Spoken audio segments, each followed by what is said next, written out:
험한 세상 살면서 내게 시련이 와도 내게 슬픔이 와도 나는 주만 보리라. 찬양드립니다.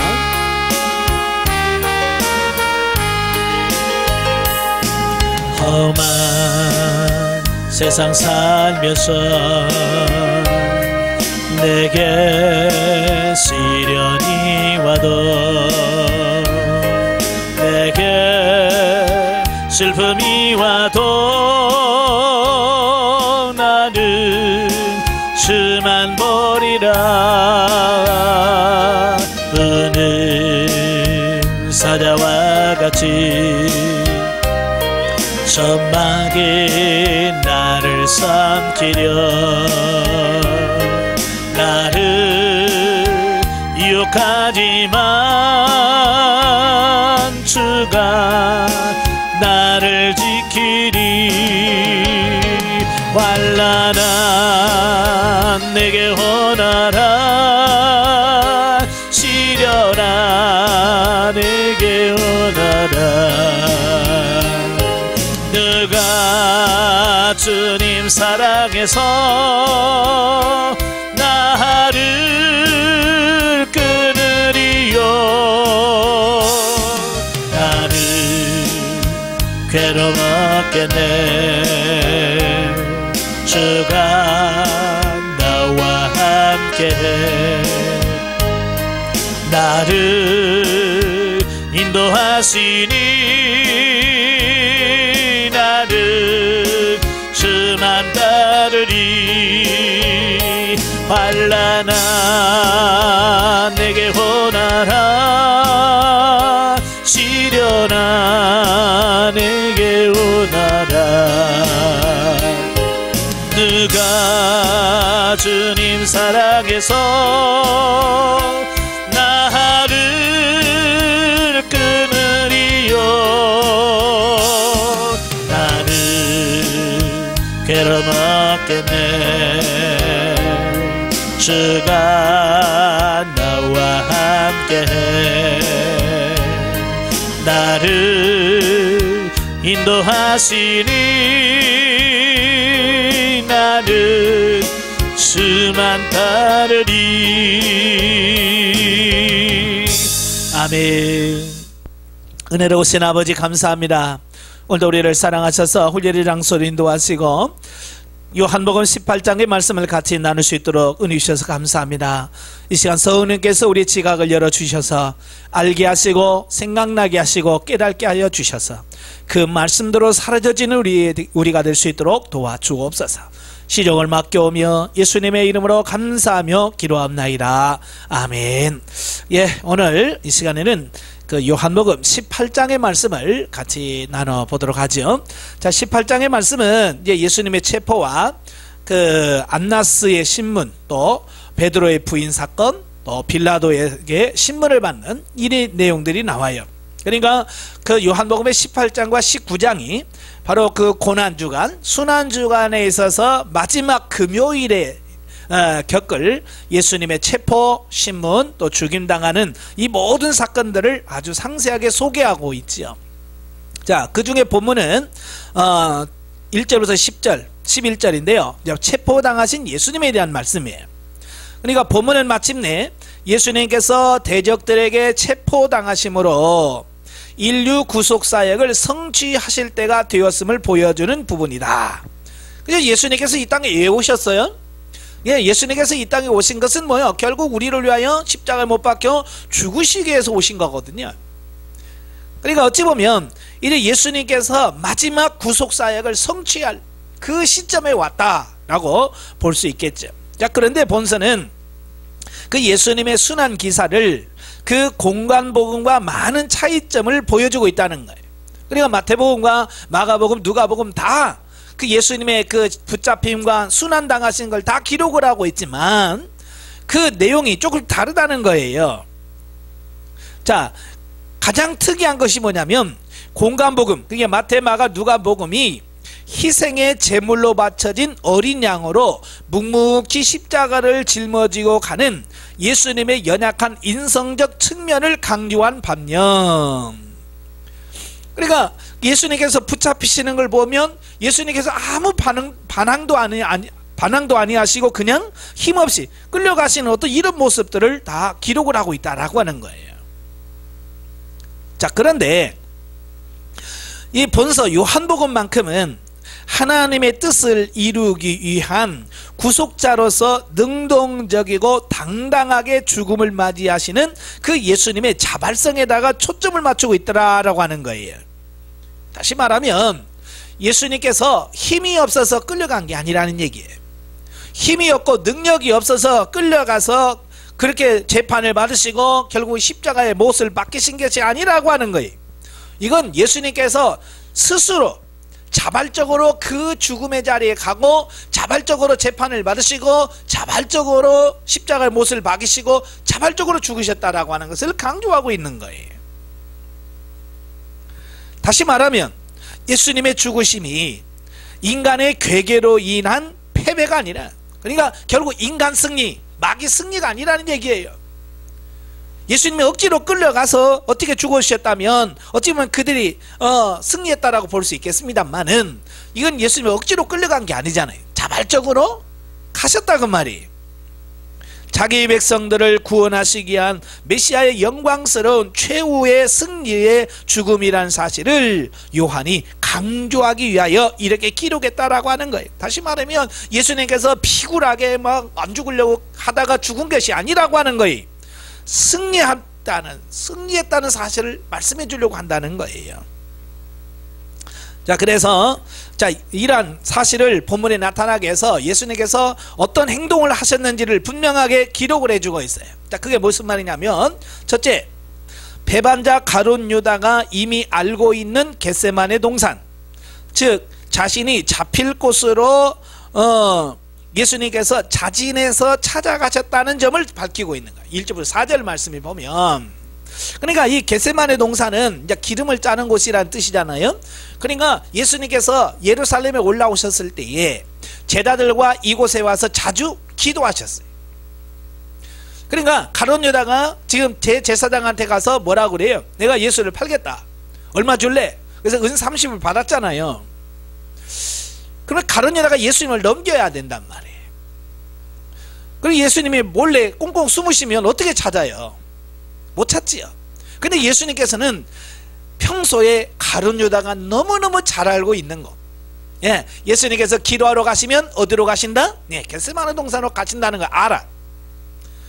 근데 예수님은 아시면서 일부러 가룟 유다가 잘 아는 그곳, 가장 잘 아는 그곳으로 가셔서 기도하셨다는 거예요. 만약에 여러분 같으면 여러분을 잡으러 온다라고 하시면 어떡하겠어요? 못 찾는 곳, 제일 깊은 곳, 이런 데 가서 숨겠죠. 그걸 못 찾잖아요. 근데 예수님께서는 자발적으로 거기에 가셨다라고 하는 거예요. 두 번째로, 대적들에게 자신이 예수라고 분명히 신분을 밝힌다는 거예요. 자, 5절부터 9절까지 내용이 그거예요. 그러니까 예수님께서 겟세마네 동산에서 기도한다는 걸 알죠. 그래서 예수님을 잡으러 옵니다. 그런데 4절에 보면 그러잖아요. 예수께서 그 당하실 일을 다 아시고 아셨어요. 그러면서 그들에게 묻지요. 너희가 누구를 찾느냐? 지금 막 여기저기 막 뒤지고 있는 그들에게 야, 누구 찾냐? 라고 묻잖아요. 이 말은 무슨 말이에요? 지금 예수님을 찾으러 온 사람들이 예수에 대해서 안다는 거예요? 모른다는 거예요? 모른다는 얘기예요. 지금 예수님께서 그들 앞에서 야, 누구 찾냐라고 말해도 그가 찾는 예수가 누군지 모르는 거예요. 그러니까 예수님께서 조금만 이런 얼굴을 가린다든지 그러면 그들은 못 찾는 거예요. 아니, 가만히 있어도 못 찾는 거예요. 근데 예수님께서 뭐라고 그래요? 대답하되 나사렛 예수라 하거늘 내가 그니라. 누구 찾냐? 나사렛 예수라는 사람을 찾느라. 그래, 내가 바로 그 사람이다 라고 자기 자신을 밝힌다는 거예요. 자, 이걸 보면서 예수님께서 얼마나 그 자신 있게 자기 자신을 나다 라고 말할 수 있었을까요? 바로 이걸 말씀하려고 하는 거예요. 그 다음에 세 번째로는 대적들의 체포를 칼을 사용해서 제지하려고 하는 베드로를 예수님께서 책망하신 점이 10절과 11절에 나와요. 그러니까 예수님께서 내가 그니라 라고 하니까 그들이 막 깜짝 놀라서 땅에 다 엎드려지는 거야. 자, 그때에 베드로가 칼을 가졌는데 그가 그 칼을 빼어서 제사장의 종, 누가 보면 말고라고, 여기 나오죠? 말고가 나오잖아요. 오른쪽 귀를 베어버리니 그 종의 이름은 말고라 그랬어요. 그 제사장의 종인데 이름이 말고야. 근데 그 사람의 오른쪽 귀를 그냥 잘라버린 거예요. 그러니까 예수님께서 베드로에게 말하기를 칼을 칼집에 꽂으라. 아버지께서 주신 잔을 내가 마시지 아니하겠느냐 라고 말씀하시면서 그 말고의 귀를 고쳐주셨다라고 하는 거예요. 여기서 뭐라고 그래? 예수님이 아버지께서 주신 잔을 내가 마시지 아니하겠느냐 라고 하는 거예요. 그러니까 이 지금 십자가 이 고난이 하나님의 뜻이라는 거예요. 그래서 자기는 하나님의 뜻을 이루시기 위하여 자발적으로 지금 가신다 라고 하는 부분을 여기서 강조하고 있다라고 하는 거예요. 자, 우리는 이러한 예수님의 행동을 통해서 주님은 하나님의 때를 거부하시거나 회피하지 아니하시고 온전히 순종하시면서 그것도 자발적인 희생의 모범을 보이셨다는 사실을 깨달을 수가 있다. 예, 그러니까 억지로 안 죽으려고 끌려가서 죽은 게 아니라는 거예요. 예수님은 기쁨으로 자발적으로 순종하셨다고 하는 거예요. 지금 그 얘기를 하고 있는 거예요. 예수님의 이런 법원을 나중에 예수님을 따르는 많은 사람들이 이걸 본을 받으셨어요. 그래서 순교의 자리에 갈 때 질질 끌려가는 것이 아니라 찬송하면서 순교의 자리로 가고 거기서도 찬송하면서 자기 목숨을 내놓았던 것들을 보면서 바로 예수 그리스도께서 모범을 보여주셨기 때문에 그와 같은 일을 할 수 있었다라는 거예요.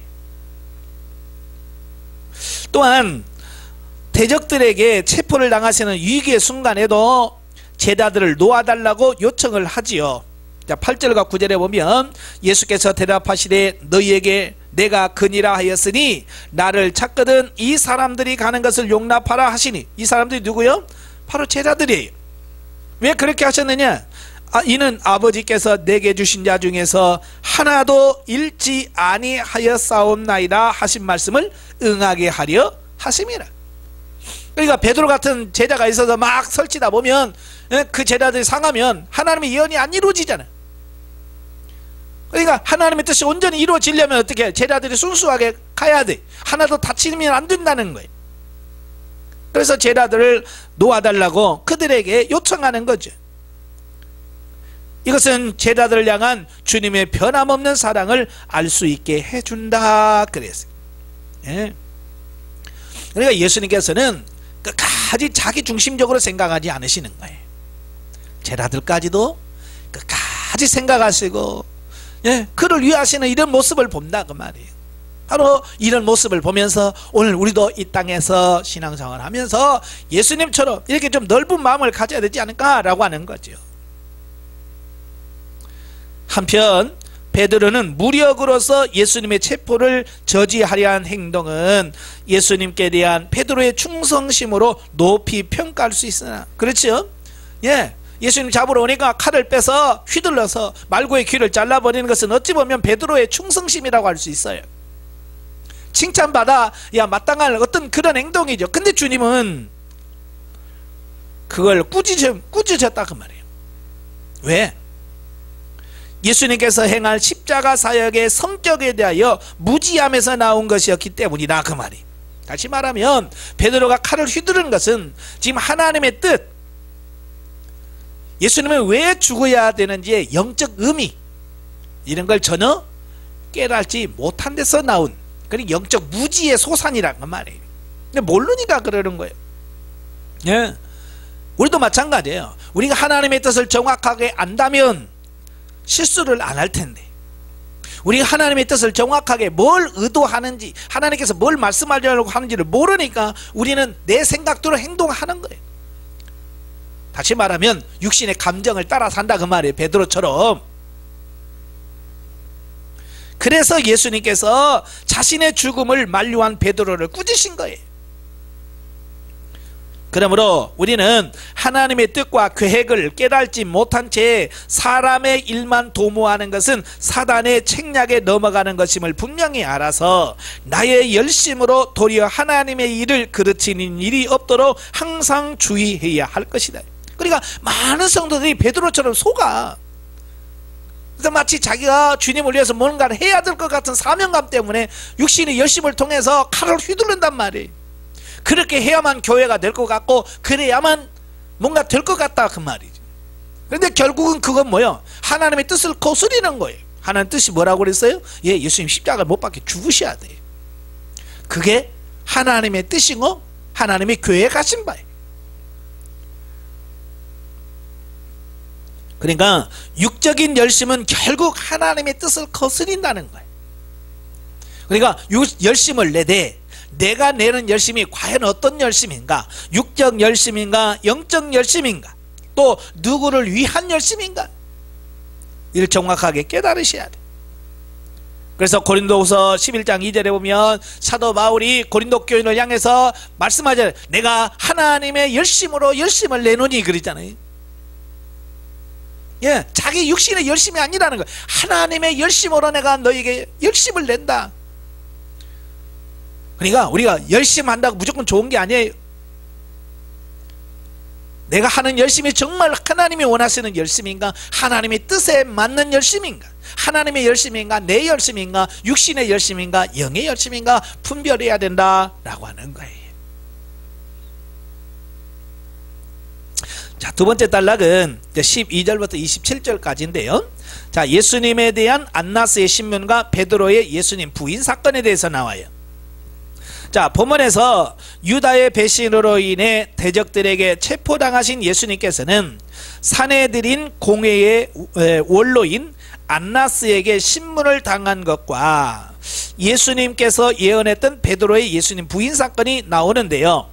자, 겟세마네 동산에서 체포를 당하신 예수님께서는 바로 사내들인 공회로 간 것이 아니고 그 안나스라고 하는 사람의 집으로 끌려갑니다. 예, 이 안나스가 누구냐면 당시 현직 대제사장이 아니라 전임 대제사장이었음에도 불구하고 자기 사위인 가야바를 대제사장 자리에 앉힐 정도로 유대 사회에서의 배우 실력자였다라고 말씀하는 거예요. 다시 말하면 원래 이 대제사장직은 종신직이에요.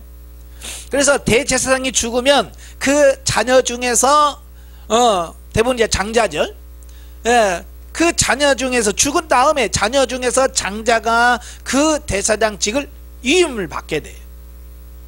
그런데 여기 보면 이 안나스는 자기가 죽기도 전에 자기의 사위, 자기 사위인 가야바를 대제사장 자리로 앉혔어요.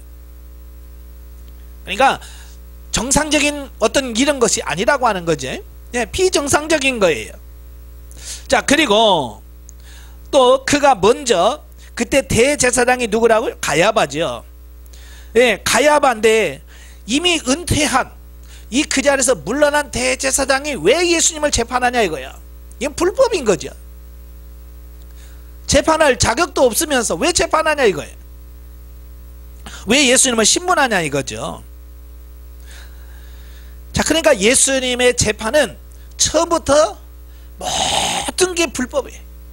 예, 처음부터 시작. 예수님 붙잡는 것부터 불법이에요. 예, 그리고 그 신문을 받는 안나스에게 신문을 받는 그 자체도 불법이고, 또 사내들인 공회가 이미 가야바의 집에서 다 모여서 재판을 하는데 그것도 불법이에요. 왜냐하면 사내들인 공회는 해가 떠야 정식으로 그 법정을 개원할 수 있는, 그냥 그게 된다면 새벽에 열면 안 돼요. 그런데 지금 해가 뜨기도 전에 그 새벽에, 이른 새벽에 벌써 모여서 사내들인 법정에 모여서 지금 회의를 하고 법을 집행하고 있어요. 왜? 사람들이 많이 모이면 안 될 것 같거든요. 예, 그래서 불법적으로 지금 진행하고 있는 거예요. 그리고 모든 법정에서 증인이 있어야 되잖아요. 그리고 예수님도 변호사가 있어야 되잖아요. 아무것도 없어. 그래서 이게 불법인 거예요. 그래서 안나스가 가야바에게 재판을 받기 전에 먼저 예수님을 신문한 것은 그 가야바의 집에 소집되고 있는 사내들인 공의에 이송함으로써 예수님의 유죄와 사형을 확정시킬 수 있는 거짓 증거와 증인들을 조작해내려고 시도한 것으로 해석된다. 그러니까 사내들인 공의에서 재판을 받기 전에 어떻게 하면 예수님을 죽일 수 있는가, 이 조작하려고 허위 증언들을 세우고 조작할 목적으로 미리 딱 세팅을 다 한 거예요. 입을 다 맞춘 거예요. 그러니까 이미 그들은 예수님을 붙잡기 전에 이미 죽이려고 다 결정을 한 거예요. 그러니까 이 사내들인 법정에서의 재판은 그냥 형식적인 거죠. 형식적인 거예요. 그러나 이와 같은 안나스의 사악한 계략에도 예수님께서는 전혀 흐트림이 없이 당당하고 의연한 자세를 유지함으로써 오히려 그의 신문의 내용을 반박하고 책망하시기조차 했다는 사실을 보게 되어집니다. 그러니까 그 불법이라 하잖아요. 그러니까 예수님께서 그들에게 당당하게 말씀하셨어요. 자, 그래서 19절에 보면 대제사장이 뭐라고 그래요? 네가 지금 뭘 가르쳤냐? 네가 가르친 교훈에 대해서 말해라. 그러니까 예수님이 뭐라고 그래? 내가 드러냈고 세상에 말하였노라. 모든 유대인들이 모이는 회당과 성전에서 항상 가르쳤고 은밀하게 아무것도 말하지 아니하였거늘 어찌하여 내게 묻느냐? 내가 무슨 말을 하였는지 들은 사람에게 물어봐라. 증인을 세우라는 거야. 많은 사람이 증인인데 그들에게 물어보라는 거야. 내가 뭐 잘못된 게 있는가? 그러니까 곁에 있는 사람이 손으로 예수님을 치면서 내가 대제사장한테 이같이 대답하느냐? 말대꾸한다 이거지. 그래서 막 예수님을 때리는 거예요. 그러니까 예수님이 거기서 뭐라고 그래요? 내가 말을 잘못하였으면 그 잘못한 것을 증언하라. 바른 말을 하였으면 내가 어찌하여 나를 치느냐? 자, 그러죠. 내가 잘못했으면 잘못한 걸 말해라. 근데 잘못한 것도 없는데 왜 나를 때리냐? 라고 예수님께서 도리어 그를 책망하신다고 말이에요. 이건 뭐예요? 예수님은 불의하는 잘못된 것은 참지 아니하시고 끝까지 말씀하시는 이 부분을 보게 됩니다. 이는 실로 예수님께서 메시아로서의 자신의 위엄과 권세를 드러내 보이신 것이라고 하겠다. 그러니까 예수님께서는 죽으시는 그 순간까지 하나님의 아들로서 세상을 구원할 구세주로서의 품위와 모든 것을 가지셨다라고 하는 것을 보여줍니다. 자, 본문에서 주목해야 될 사실은 다른 복음서에서는 생략되어 있는 예수님의 신문 현장에 요한이 있었다는 사실과 또 베드로가 어떻게 대제사장의 집에 들어갈 수 있었는가 하는 점을 밝혀주고 있습니다. 그러니까 다른 공간 복음에서는 이걸 다 설명하고 있지는 않아요. 왜 그럴까요? 다 도망갔거든요. 그러니까 실제로 예수님과 이 베드로가 부인한 사건에 대해서 실제로 본 사람은 없어요. 근데 요한과 베드로는 직접 그 자리에 있었다고 말이에요. 그 요한이 어떻게 해서 그 자리에 들어갈 수 있었을까라고 하는 거예요. 자, 거기 15절에 보면 말씀하고 있죠. 시몬 베드로와 또 다른 제자 한 사람이 예수를 따르니 이 제자는 대제사장과 아는 사람이라. 이 제자가 누굴까요? 바로 이 요한복음을 기록한 사도 요한입니다. 그래서 요한은 평소에 대제사장과 아는 사람이라고 말씀해주고 있어요. 물론 어떤 관계인지는 정확하게 나와 있지 않아요. 그래서 아마 가까운 친인척이었을 것이다. 그리고 그 제사장의 집에 자주 갔기 때문에 문을 지키는 여자도 알고 있는 거예요. 문지기 여인도 아는 거예요. 그래서 뭐라고 그래요? 17절에 문 지키는 여종이 베드로에게 말하되 그 앞에 16절에 보면 베드로는 문 밖에 서 있는지라. 베드로는 안으로 못 들어와. 왜? 제사장의 집에 아는 집이 아니잖아요. 못 들어오는 거야. 신분이. 그러니까 못 들어오고 밖에 있는 거예요. 그러니까 다른 제자가 나가서 문 지키는 여자에게 말하여 베드로를 데려오라. 예? 베드로를 데리고 들어오라 라고 하죠. 그러니까 그 여종에게 그 정도 말할 정도면 그 문 지키는 여종도 이미 요한을 잘 알고 있었다는 얘기죠. 예. 심부름을 시킬 정도니까.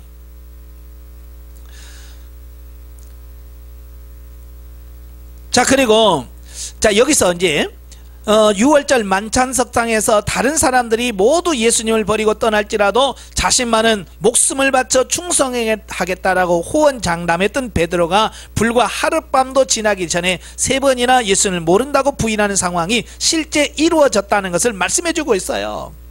그럼 누구한테 부인했을까? 이거예요. 누구에게? 바로 여기에 나와요. 그러니까 왜 베드로가 부인하냐면 이런 거예요. 요한이 안에까지 들어갔어요. 그래서 문 밖에 있는 베드로에게 베드로를 베드로를 데리고 와라 라고 요한이 그 문 지키는 여인에게 부탁을 하는 거죠. 그러니까 그 여인이 나와서, 문 지키는 여자가 와서 베드로를 들어가게 하려고 당신이 베드로냐 예수님의 제자냐 라고 묻잖아요. 지금 그 여자가 뭐하러 왔어요? 지금 베드로 죽이러 온 거 아니에요. 요한이 데리고 들어오라 그러니까 베드로를 데려오기 위해서 그냥 이렇게 들어간 거야. 예, 가서 너 베드로지? 들어가자. 그러니까 아니다 라고 말하는 거예요. 그러니까 네 말을 보니까 너 갈릴리 사람인데 아니다 이렇게 되어지는 거예요. 그러니까 뭐 엄청난 너 죽인다 살린다 어떤 그런 상황에서 베드로가 부인한 게 아니라 자기를 요한의 부탁을 받고 데리러 온 그 여종에게 부인한 꼴이 되는 거예요. 그러니까 얼마나 지금 베드로가 나약한 상태, 연약한 상태에 있었는지를 아시겠죠? 예? 자, 베드로의 부인 사건은 죽음의 위협 앞에서 너무나 연약하고 비열한 모습을 보일 수밖에 없는 인간의 본성의 한계를 실감하게 한다. 그러니까 우리는 베드로를 뭐라고 할 자격 없어요. 왜? 우리도 똑같거든요. 아니, 우리는 베드로보다 더 심할지도 몰라요. 그래도 베드로는 예수님이 어떻게 되나 하고 그 재판정 앞에까지 갔잖아요. 우리는 거기도 못 갈, 그 자리도 못 갈 만큼의 연약한 존재. 그러니까 누구를 베드로를 정죄하고 판단할 수 있는 자격은 우리는 없을 거예요. 따라서 성도들은 스스로의 인간적 의지와 지식으로서 예수 그리스도를 섬기려고 하기보다는 보이사 성령께서 베푸시는 능력과 지혜를 힘입어 예수님을 섬기는 자들이 되어야 할 것을 교훈해 준다. 그러니까 나는 절대로 아니야 라고 큰소리 치지 마라 그 말이에요. 왜? 누구도 자신 있게 그걸 할 수 있는 사람은 없어요. 그냥 베드로가 내가 이렇게 할 거야, 지금은 큰소리 치지만 나중에 내가 부인할 거야 라고 해서 한 거 아니잖아요. 그는 그때만 해도 자기 마음이 똑같았어요. 그렇게 할 것 같았다 그 말이에요. 그런데 막상 그 현장의 자리에 가니까 안 되더라 그 말이에요. 우리도 마찬가지예요. 지금 당당하게 나 순교할래요, 예수님을 어떻게 할래요 라고 하지만 결과적으로 우리도 막상 그런 현장에 가면 우리가 어떻게 자신 있게 그럴 수 있겠는가? 자신 없는 거죠 사실은. 그래서 큰 소리 치지 마라. 그리고 겸손하게 성령님을 의지하라 그 말이에요. 베드로도 성령 충만하니까, 오순절 성령 충만 받고 나니까 바뀌잖아요. 변화되잖아요. 성령의 역사가 있으니까 변화되잖아요. 바로 우리도 마찬가지. 성령 받으면 이렇게 변화된다, 이걸 말씀해 주고 있는 거예요. 자, 세 번째 단락이죠. 28절부터 40절은 예수님에 대한 빌라도의 신문이 나와요. 자, 본문에서는 당시 로마 총독인 빌라도에게 신문당하시는 예수님의 모습이 소개된다. 자, 비록 본서에는 생략되어 있지만 대제사장 가야바의 집에서 열린 사내들인 공회는 이미 예수님에게 신성 모독죄를 적용해서 사형하기로 결정을 내렸어요.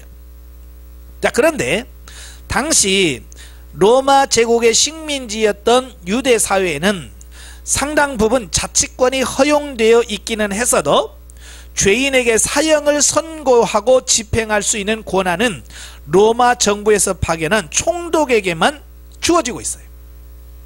그러니까 일반적인 종교나 이런 것은 사내들인 공에서 다 판단하고 할 수 있지만 사람을 사형시킬 수 있는 특권은 없어요. 그것은 오직 로마의 총독에게만 사형권이 주어지는 거예요.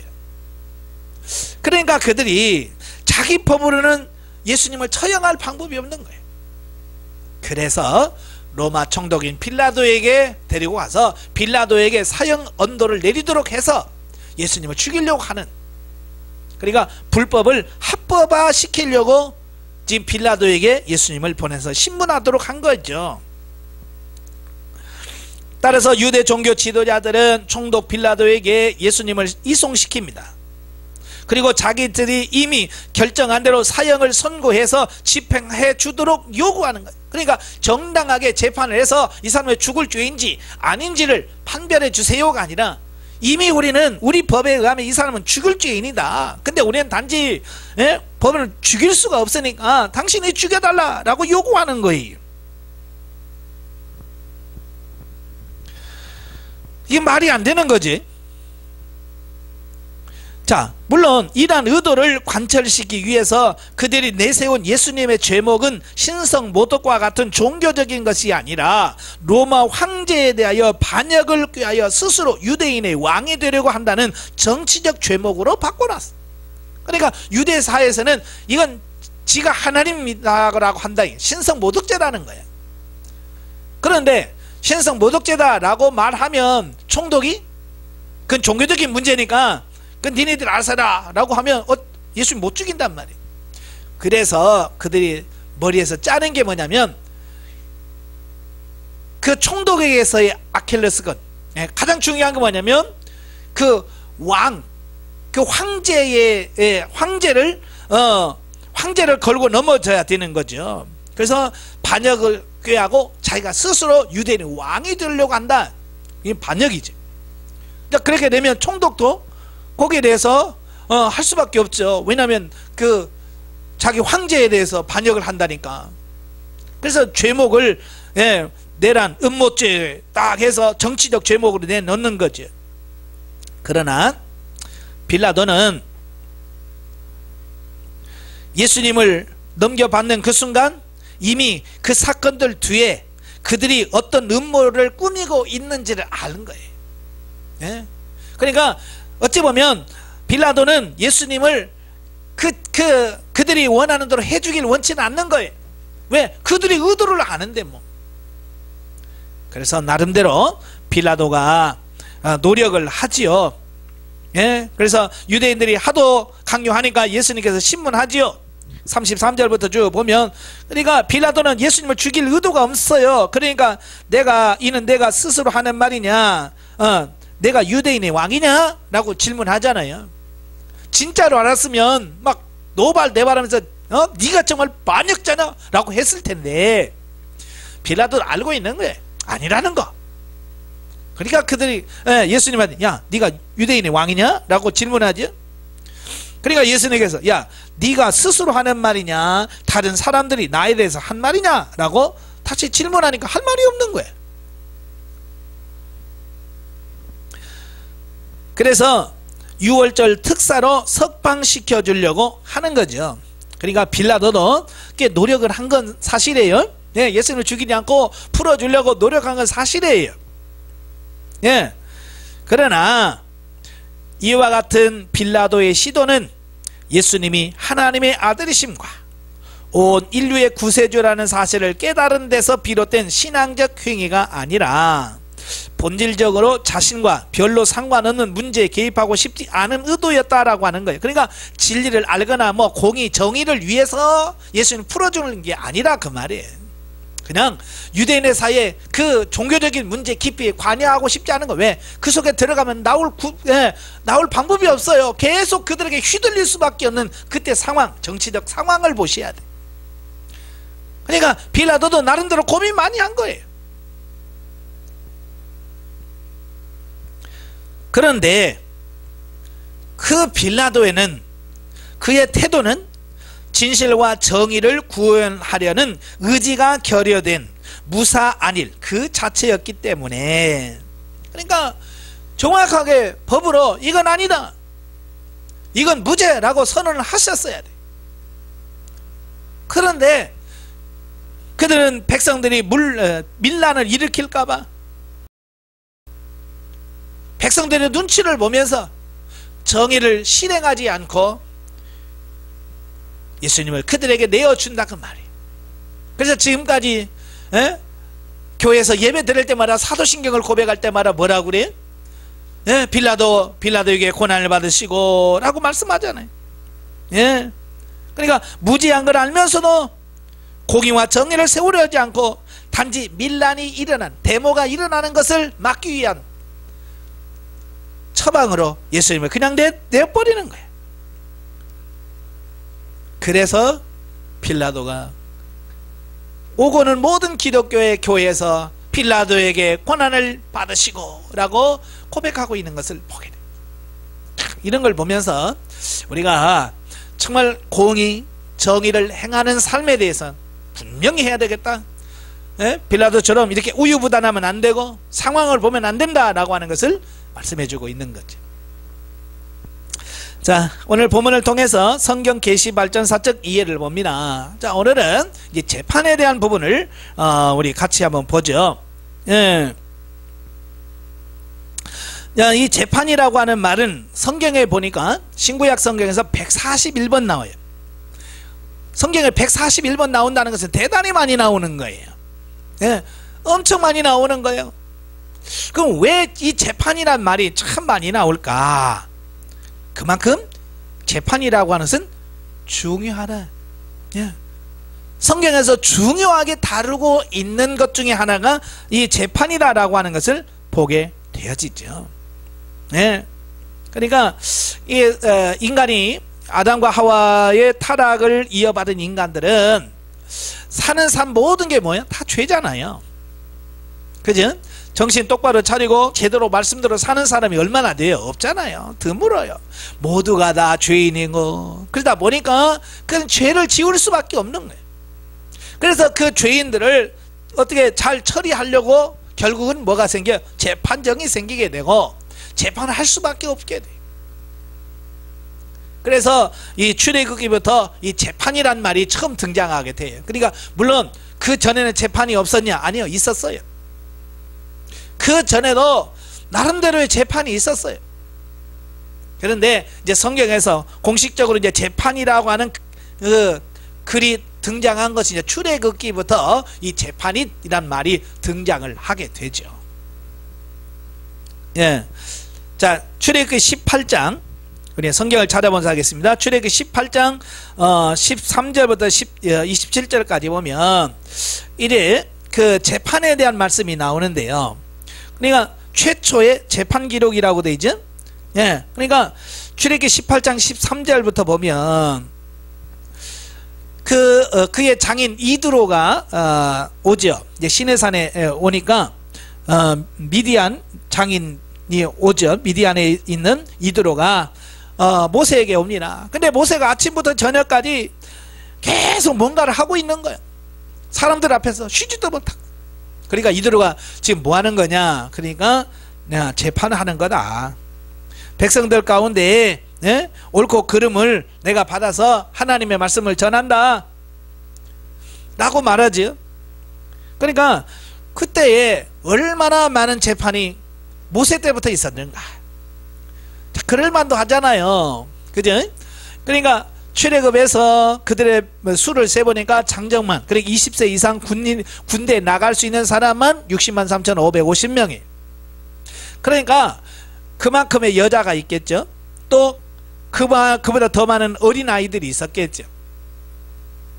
또 군대는 못 가지만 나이 드신 어르신들이 또 있을 거 아니에요. 그죠?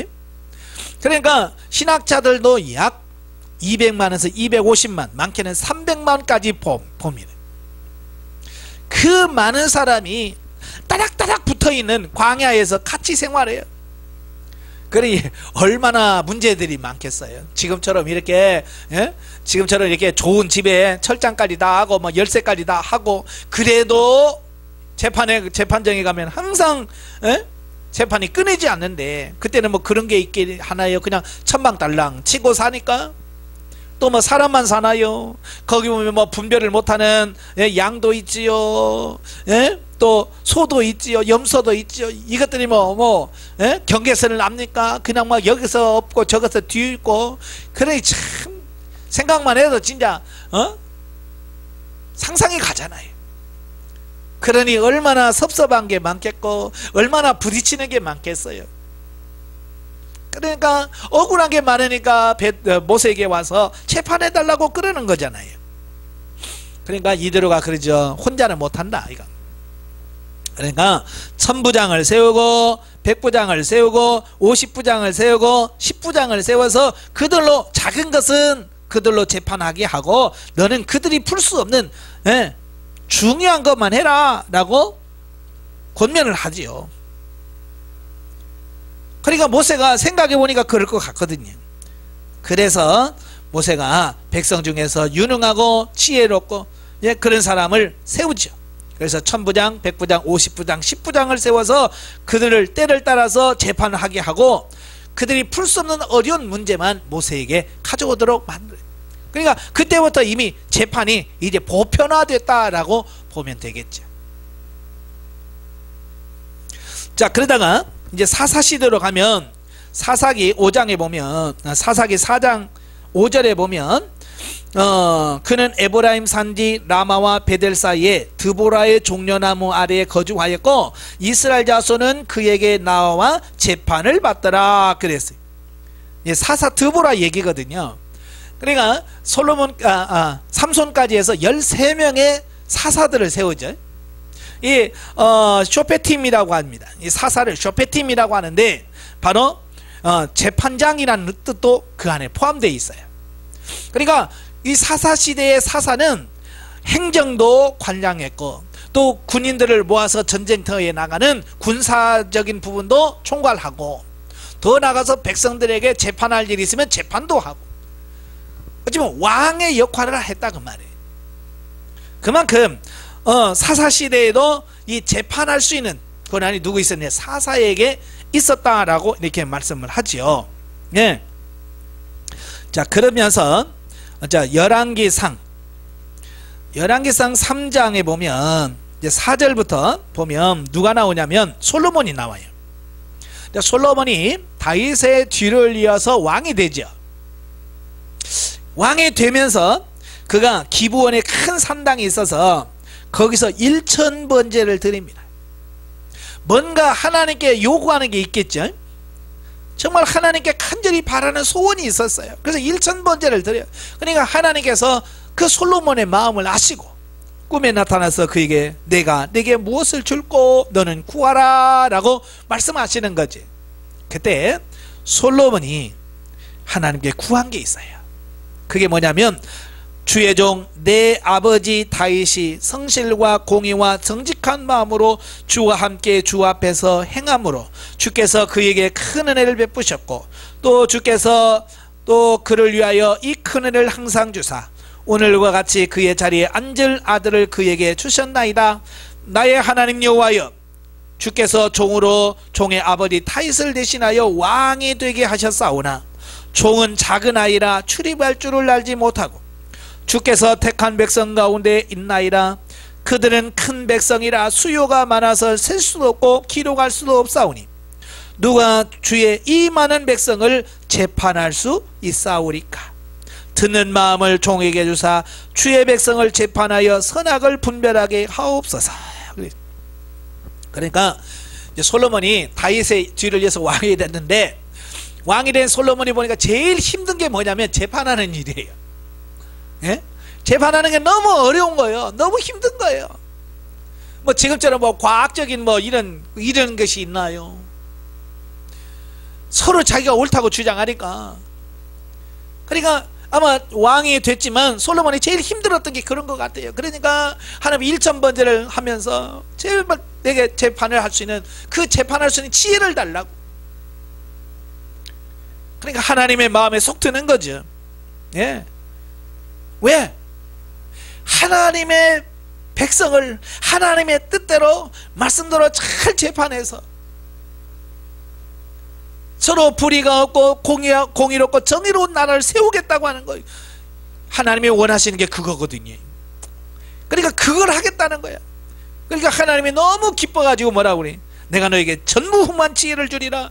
그리고 내가 구하지 아니하면 부도 주고 귀도 주고 수도 주리라. 예, 그만큼 공정한 재판을 하나님께서 기뻐하신다고 하는 것을 여기서 말씀해주고 있는 거예요. 자, 이런 의미에서 다시 신명기로 봅니다. 신명기 1장에 보면, 신명기 1장 17절에 보면 그랬어요. 자, 재판은 하나님께 속한 것인지 너희는 재판할 때 외모를 보지 말고 귀천을 차별 없이 듣고 사람의 낯을 두려워하지 말며 스스로 결단하기 어려운 일이 있거든 내게로 돌리라 내가 들으리라 하였고. 자, 여기서 뭐라고 그래요? 재판은 하나님께 속한 거다. 그러니까 재판이 하나님께 속한 거다라고 이미 하나님께서 말씀해 주시는 거예요. 그러니까 인간 사이에서 어떤 윤리 도덕적인 문제가 아니라는 거예요. 하나님의 공의, 하나님의 선을 베푸는 방편이라는 거예요, 이 재판이. 그래서 이 재판을 굽게 하면 안 돼. 그래서 재판은 절대로 불의한 방법이, 거기가 불의가 들어가면 안 돼. 그래서 레위기 19장 15절에 보면, 레위기 19장 한번 보겠습니다. 레위기 19장 15절에 보면 너희는 재판할 때에 불의를 행하지 말며 가난한 자의 편을 들지 말며 세력 있는 자라고 두둔하지 말고 공의로 사람을 재판할지며. 그러죠? 재판할 때는 불의를 행하지 말해. 뭐 가난하다고 봐주지 말고 또 부자라고 봐주지도 말고 공정당당하게 공의로 사람을 재판해라. 35절에 뭐라고 되어 있어요? 너희는 재판할 때나 길이나 무게나 양을 잴 때에 불의를 행하지 말지. 왜냐하면 이 재판은 단순히 인간 사이의 문제를 해결하는 측면이 아니라 하나님의 관계에서 하나님의 공의, 하나님의 선을 행하는 것이 재판이에요. 그러니까 재판장에서 불의가 나오면 안 돼요. 재판장에서는 불의가 나오면 안 돼요.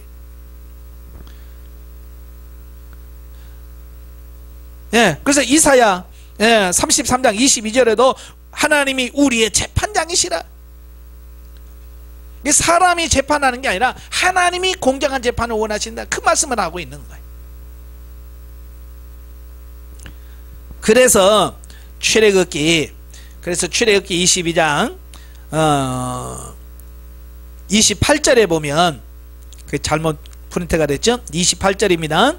출애굽기 22장 28절에 보면 너는 재판장을 모독하지 말며 백성의 지도자를 저주하지 말지라. 왜 재판장을 모독하지 말라고 그럴까요? 재판장은 하나님의 공의, 하나님의 공의를 실현하는 사람이에요. 그래서 재판장을 모독하지 말라는 거예요. 재판장의 말에 순종하라고 말씀하고 있는 거예요. 이게 하나님의 뜻인 거예요. 그런데 문제는 뭐냐면 가장 깨끗하고 가장 공의롭고 가장 정의로워야 될 그 사법권, 재판정이 불의하면 이제 끝난 거예요. 그래서 그 나라의 청결, 그 나라가 정말로 깨끗한 나라냐 부정한 나라냐 라고 하는 것은 결국 재판이 공정하냐 불공정하냐, 이것이 중요한 거예요. 그래서 미가서 3장 11절에 보면, 3장 11절에 보면 그래요. 그들의 우두머리들은 뇌물을 위하여 재판하며 그들의 제사장은 싹스를 위하여 교훈하며 그들의 선지자는 돈을 위하여 점을 치며. 이게 타락한 거야. 다 재판도 돈 주면 끝이고, 선지자도 돈 벌면 끝이고, 제사장도 돈 받으면 끝이고. 이건 타락을 말하는 거예요. 재판장이 그렇게 타락하면 안 돼요.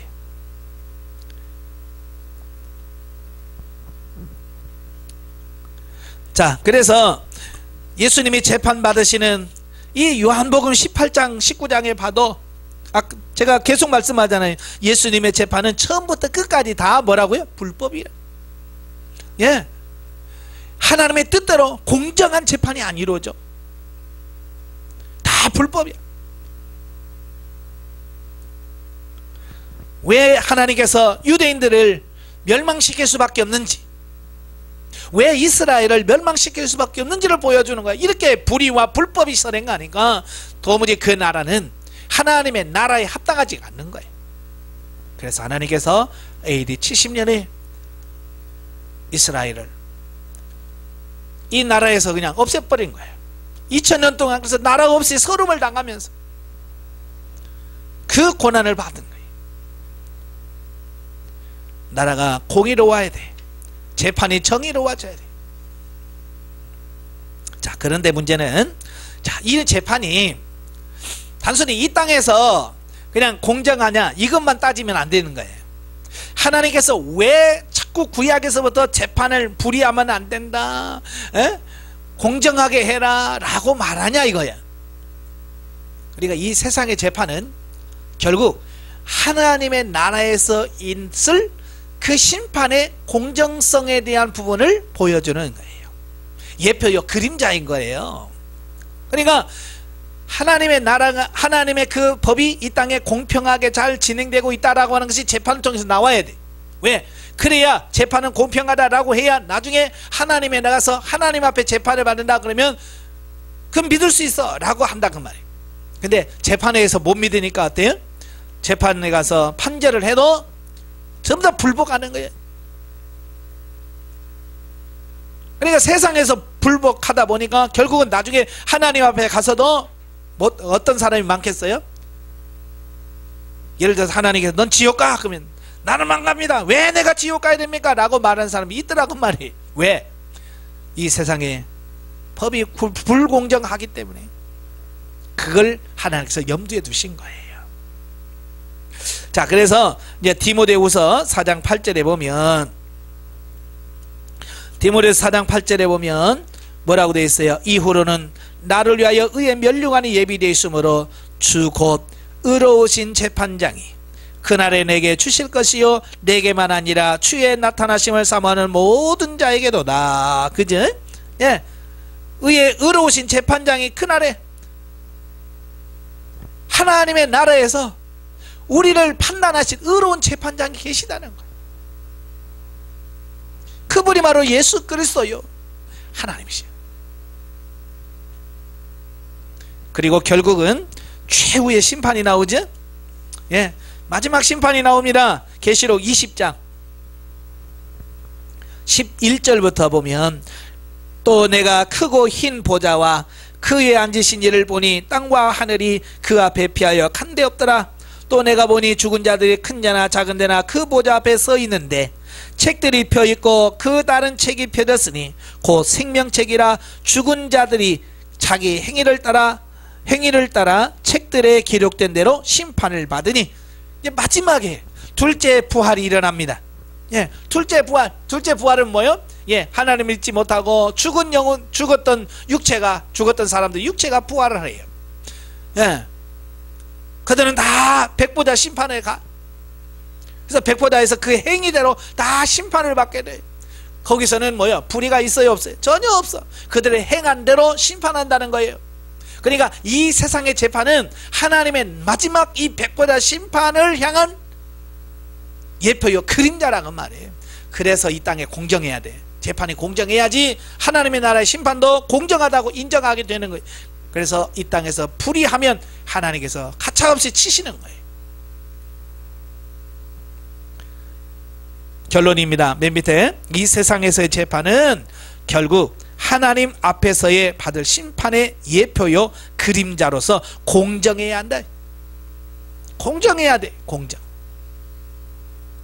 우리 모두는 최후의 하나님 앞에서 심판을 받게 됨을 기억하면서 잘 살아야 된다. 예, 저와 여러분 다 하나님의 심판대 앞에 설 거예요. 그날에는 불의가 없어요. 불법이 없어요. 세상에는 불의하고 불법하고 타락할지 모르지만 하나님의 재판은 불공정한 게 없어요. 공평해요. 그때 가서 몰랐습니다, 내가 잘못 알았습니다 라고 해봐야 의미가 없어요. 그러니까 지금 이 시대에 하나님의 재판장 앞에 설 나를 바라보면서 우리 자신을 거룩하게 하고 깨끗하게 해. 말하는 것, 생각하는 것까지 우리의 언행심사가 하나님의 재판장 앞에서 정말 과연 통할 수 있을까, 하나님이 인정하는 삶을 살 수 있을까를 고민하면서 정말 하나님 앞에서 사는 저와 여러분이 되셔야 될 줄로 믿습니다. 기도하겠습니다. 은혜로우신 아버지 감사합니다. 오늘도 귀한 말씀을 들었습니다. 예수님께서 이 땅에 재판을 받으실 때에 정말 재판다운 재판을 받지 못하고 온통 불법으로 재판을 받으셨습니다. 하나님께서 가장 싫어하는 게 재판정에서 불의를 행하는 건데, 하나님 이 땅에 법정마다 이런 불의가 없게 하여 주옵시고 공정한 재판이 이루어질 수 있도록 이 나라의 민족과 이 땅에 있는 재판장을 붙들어 주옵소서. 또한 우리는 하나님 앞에 심판대 앞에 설 텐데 과연 우리가 주님 앞에 섰을 때에 정말 부끄러움이 없는 심판을 받을 수 있도록 우리를 지켜 주옵소서. 우리가 말하는 것, 행동하는 것, 생하는 모든 것들이 하나님 앞에 부끄러움이 없지 않도록 바르게 사는 우리 모두가 될 수 있도록 도와 주시옵소서. 예수님의 이름으로 감사하며 기도합나이다. 아멘.